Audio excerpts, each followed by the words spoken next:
Okey, Raja menunjukkan bentuk cincin yang mengandungi batu permata. Okey, lah ini ada batu permata. Okey, batu permata itu berkilau, sparkling. Namakan fenomena fizik yang terlibat. Batu permata bersinar-sinar, berkilau. Jadi, ini soalan umum sahaja. Nampak? Soalan umum. Tanya apakah fenomena. Simple saja. Jadi, apa jawapan? Hamid cuba. Pantulan dalam penuh. Ya, bagus. Pantulan dalam penuh. Ni markah. Inilah. Satu. Kalau tulis pantulan, boleh tak? Tak boleh. Ya, tak boleh. So, ini fenomena pantulan dalam penuh. Pantulan penuh ni lain dengan pantulan. Dia adalah pantulan penuh adalah lanjutan daripada pembiasan sebenarnya. Okey, kita teruskan. Okey, tengok soalan seterusnya. Dia kata indeks biasan. Biasalah. Indeks biasan bagi batu permata cincin tersebut ialah 1.5. Ingat, indeks biasan tak ada unit. Apa simbol indeks biasan? N. Ya, jadi N sama dengan 1.5. Hitungkan sudut genting bagi permata itu. Sudut genting critical angle. Apa simbol dia? Sin theta. Yes. C. C Faham? C Sebab critical C. Jadi kamu selak sikit lah muka surat depan. Cari formula yang berkaitan dengan ni. Formula dia adalah N sama dengan apa dia? Siapa ingat? 1/sin C. Bagus. 1/sin C. Boleh Jadi sebenarnya untuk pengetahuan kamu, apa maksud 1 ni sebenarnya? Siapa ingat? 1 ni sebenarnya apa? Indeks biasan udara. Ya, betul. Indeks biasan udara tu betul. Ini untuk atas ni adalah udara ataupun vacuum. Okey, yang bawah ni untuk medium lah. Faham? Medium apalah. Kalau medium dalam gambar ni dah tentu medium batu permata lah. Kadang-kadang medium kaca lah, apalah kan. Itulah. Tapi kita tengok kenapa boleh jadi satu tu. Satu tu sebenarnya maksud apa? Siapa ingat? 90 tadi kalau tak silap. Ya, betul. Sebenarnya dia adalah sin 90 darjah. Ini adalah sin C lah C ataupun I lah Okey Okey, jadi kita tengok sini ini adalah pantulan dalam penuh. Okey pantulan dalam penuh. Dia ada syarat pantulan penuh. Pantulan penuh berlaku apabila cahaya bergerak daripada macam ni Katakan ini cikgu buat permukaan ini air ataupun ketumpatan tinggi air lah ketumpatan tinggi air. Yang atas ni udara. Betul Katakan cahaya tu bergerak daripada air ke udara. Jadi cahaya macam mana cahaya? Ni garis normal Macam mana cahaya tu akan apa? Terbias apa? Mendekati ke menjauhi garis normal? Menjauhi. Jadi air ni ketumpatan yang tinggi. Lebih lah. Ketumpatan yang lebih. Udara ni ketumpatan yang rendah. Itu kurang. Cikgu ada cara ingat Cara ingat cikgu iaitu lebih kurang ja. Ja ni maksudnya kalau dia bergerak pada ketumpatan yang lebih ke ketumpatan yang kurang, ja maksudnya menjauhi garis normal. Boleh faham? Jadi kalau betul dia akan berlurus gini kan? Sebab dia menjauhi garis normal, inilah sinaran yang kedua. Betul tak Tapi dalam konteks ni, dalam konteks ni sudut tuju ni sudah melebihi ataupun sudut genting atau sama dengan sudut genting. Bila sudut tuju sama dengan sudut genting, sudut ni adalah sama dengan sudut genting, maka cahaya yang berada di sini, cahaya yang terbias betul-betul dia berada di batas permukaan ni. Jadi pada ketika ni, ini adalah 90 darjah. Faham ke ni? Faham. 90 darjah Jadi bila kita buat pakai indeks hukum Snell, kita guna sin I per sin R. Jadi kita dapat sin 90 per sin I sebenarnya kan. Tapi I tu kita kenali dengan nama C. Faham? Sudut genting ialah sudut 7 sebenarnya. Sudut genting ialah sudut 7 apabila sudut pembiasan sama dengan 90 darjah. Itu sebenarnya. Kita sikit lah kat kamu kan. Jadi dalam soalan ni kita ganti je. Sebenarnya senang soalan ni. Cikgu saja panjang kan supaya nak tengok tunjuk kamu tips ni kan.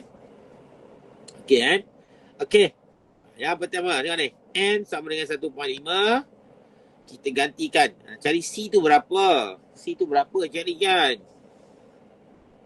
Jadi gunalah formula ni. N sama dengan 1 sin C. Jadi kita gantikan. Okey. Berapa C? Cuba cari. Beritahu je. C berapa? Tekan calculator sikit.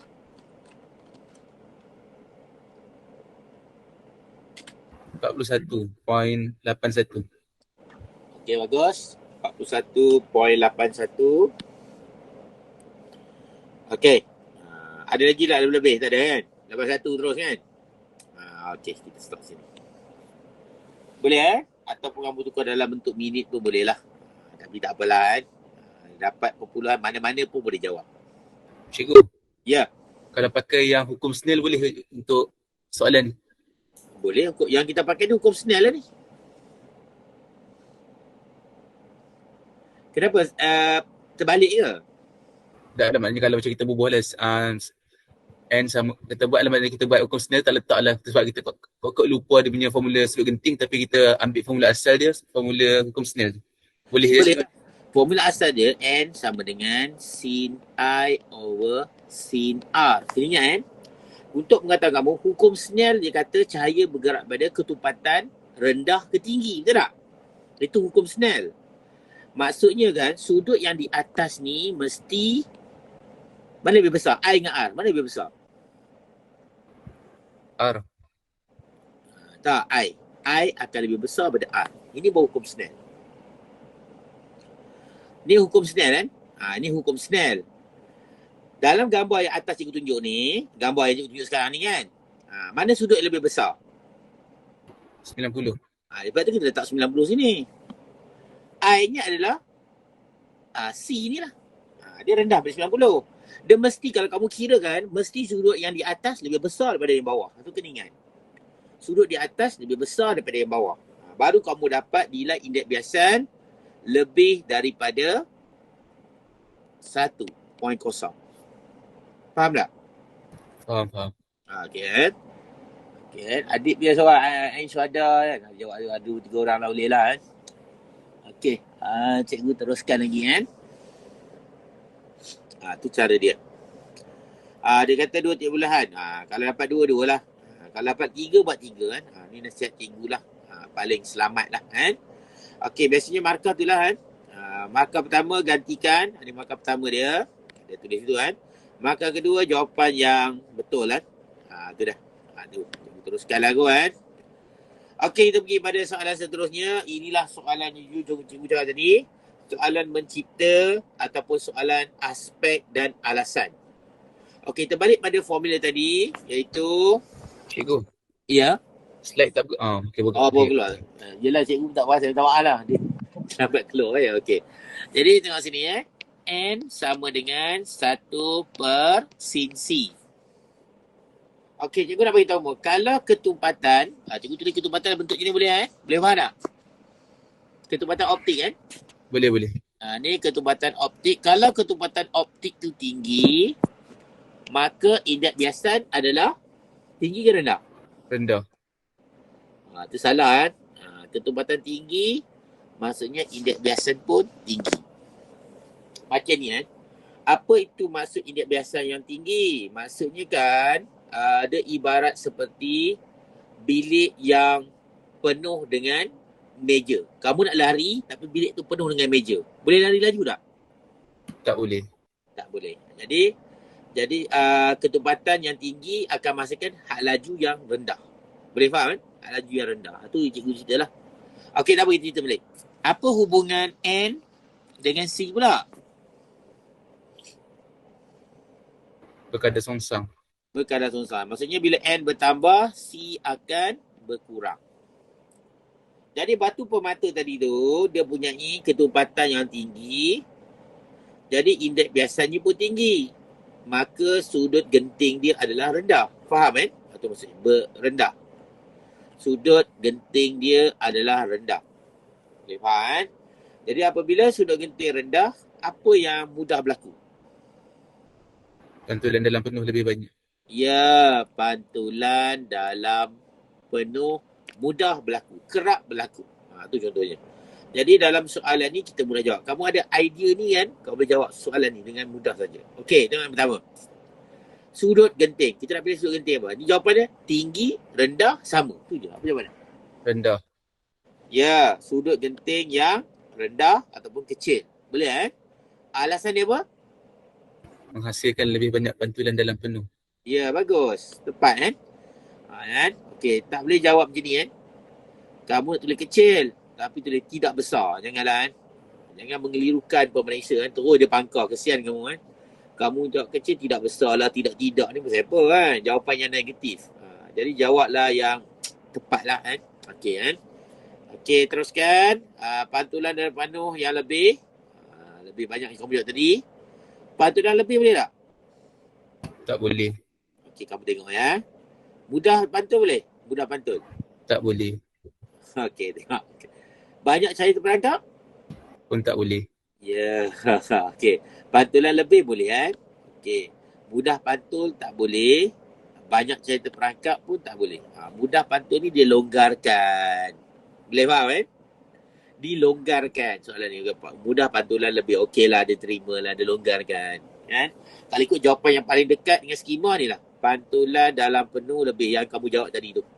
Boleh adik-adik susah senang je ni Okey, kita teruskan lagi. Soalan seterusnya. Ketumpatan optik. Tadi cikgu dah terang tadi dekat atas ni kan. Dah hilang ni kan. Kamu tengoklah. Cikgu dah terang tadi ni. Cikgu conteng tadi tu. Ni. Nampak? Cikgu dah terang tadi. Keluar soalan ni pula. Jadi ketumpatan optik yang apa? Tinggi rendah? Macam mana tu? Ya, Haziq. Okey. Ketumpatan optik yang tinggi. Okey, apa alasan dia? Apa alasan kalau pantulan penuh? Ya, pantulan dalam penuh. Kita boleh jawab alasan yang sama kan? Kamu tengok sini kan? Ketumpatan optik yang tinggi, pantulan dalam penuh lebih. Boleh juga jawab macam tu kan? Pantulan dalam penuh yang lebih. Kan? Dan boleh juga jawab indeks biasanya tinggi. Cuba tengok tadi. Nampak? Indeks ketumpatan yang tinggi. Ketumpatan tinggi, indeks biasa tinggi. Ataupun kamu boleh jawab sudut genting yang kecil pun boleh juga kan. Tapi itulah kan, sudut genting kecil pun boleh. Pantulan dalam penuh yang banyak. Okey, kita tengok betul kan. Okey, ni boleh terimalah. Okey kan. Okey, reject kalau kita guna simbol. Boleh. Katakan sudut genting kecil, kamu jawab C rendah. Ni salah. Simbol ni pun tak boleh pakai Simbol anak panah ni memang tidak dibenarkan sama sekali. Kalau kamu tulis C kecil, boleh apa tak Maka? Boleh tak? Tak boleh. Tak boleh juga sebab kamu guna simbol. Tu dia. Jadi cikgu cadangkan untuk soalan serutum macam ni kamu jawab satu alasan yang betul-betul dekat dengan skema. Macam mana kita nak jawab dekat dengan skema? Kita kena pastikan kita banyak buat latihan soalan ni. Ingat itu 7, 8, 9 atau 10. 9, 10 boleh lah jawab. Untuk latihan boleh lah. 9 dengan 10 jawab dua-dua sekali.